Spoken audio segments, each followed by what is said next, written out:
artist who started off 10 years old. Was the first time I was ever in the studio. I was produced by some unknown producer called Steve Jean. he was an intern at Bava Studios in Lunguja, which is of course Rubaga. Lunguja is like the same neighborhood. So that's the first time I ever got into studio. Since then, we've kind of been working to get better and better, bigger and better. The clear-cut days, through the talent and Navio days, into where we are now. It's been a long journey. Like I say, 35, 40 countries toured representing Ugandan music. Closer to 70 awards now for the music we've put in. And there's just 1,000 stories between here and there that I could mention. But yeah, at the end of the day, it's been an epic journey, and you guys have been on that journey with me, as well as a lot of the sponsors on here as well have been on that journey with me. So I wouldn't be here without you guys. The fans, all of the fans that are watching, you guys are the ones who fuel us and make us better, man. So thank you guys so much for that. Yeah, so I'm neighborhood Navio, man. You never know what neighborhood you're gonna catch me in. Yeah, neighborhood Navio. All right, so I feel like, honestly speaking, Timothy Cord is here. If I'm wrong, please correct me. Navio gives the best interviews.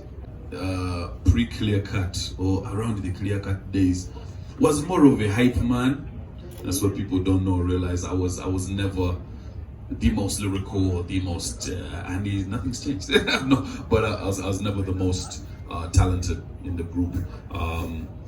But I know I had to represent for the guys that were in the group with me. So yeah, there may have been times where I ran on stage and I would just shout the whole time, "Get your hands up, put your hands down, lefty, righty, hands in the air." But I knew that I had to get better, and I knew there had to be more substance with what I do. And I had very good teachers in KUT Clear Cut to kind of get my rhymes together and have me become, the battle at MC who is able to travel around and be known on other continents and take selfies in Malaysia, some of the most unexpected places that we get stopped, by people on the continent and off the continent to take selfies. So I'd say that was really, one of the funniest things. And I may share footage with the media of me jumping up and down, saying not much of anything when I used to get on stage. So it's weird to see that journey. Another one would be, you need another one? We'll leave it there. We can leave it right there. Let's got leave a couple it. of questions. Yeah, all right. It opens so many doors, but it comes at a great cost. And I think the beauty is being able to share that with the people coming up. I think with UNMF and a bunch of things that are happening in the industry right now, there's a huge surge towards how we're going to influence the next generation of artists, how they're going to benefit. And so I think in 20 years, man, I just want to be remembered as a guy, first and foremost, just a Rubaga boy who loved music, loved this country, wanted to explore Uganda, bring that to the people, and wanted the best for his family, man. And as Ugandans, everybody's your family.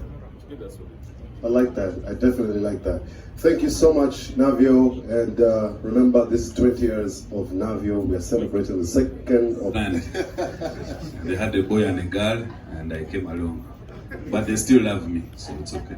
As a blind kid, what? What are your greatest fears, personally and as an artist? Greatest fears, I don't like past family, I don't really have too many fears. Family, friends, I fear for other people more than myself.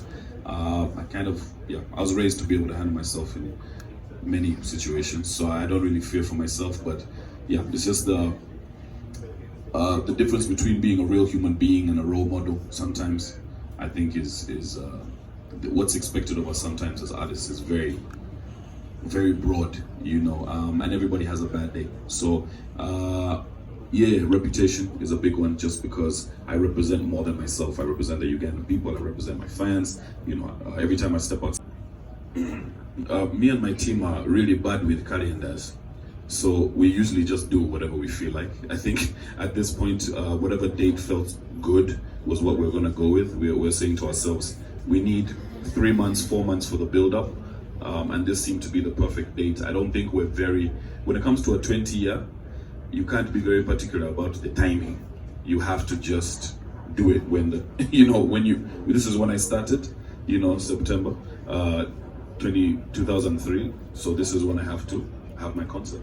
So we weren't very particular about the date, but we did announce the date before any of the other shows that are on the date.